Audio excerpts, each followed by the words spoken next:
ಅವರ ಸಂಚಾರ ಸೇವೆಯನ್ನ ಪರಿಗಣಿಸಿ ಪ್ರತಿ ವರ್ಷವೂ ಪೀಸ್ ಆಟೋ ನೀಡ್ತಾ ಬರ್ತಿತ್ತು. ಈ ವರ್ಷ ಎಲ್ಲಾ ಸಂಘಟನೆಗಳು, ಚಾಲಕರ ಸಂಘಟನೆ ಒಗ್ಗೂಡಿ ಆಯೋಜಿಸಿರುವಂತಹ ಕಾರ್ಯಕ್ರಮ ಕರ್ನಾಟಕ ಆಟೋ ಟ್ಯಾಕ್ಸಿ ಗೂಡ್ಸ್ ಶಾಲಾ ವಾಹನ ಚಾಲಕರ ಸಂಘಟನೆಗಳಿಂದ ಶಂಕರಣ್ಣ ಅವರ ಜನ್ಮದಿನದ ಪ್ರಯುಕ್ತ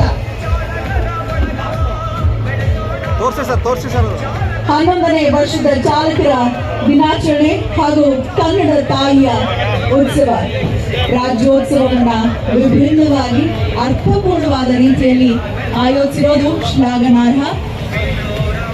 ರಾಷ್ಟ್ರಕವಿ ಕುವೆಂಪು ಅವರು ಒಂದ್ ಕಡೆ ಹೇಳ್ತಾರೆ, ಯಾವ ಕೆಲಸವೂ ಕನಿಷ್ಠವೂ ಅಲ್ಲ, ಗರಿಷ್ಠವೂ ಅಲ್ಲ. ನೆನಪಿನಲ್ಲಿರ್ಲಿ, ನಾವೆಲ್ಲರೂ ಸರಿ ಸಮಾನರು.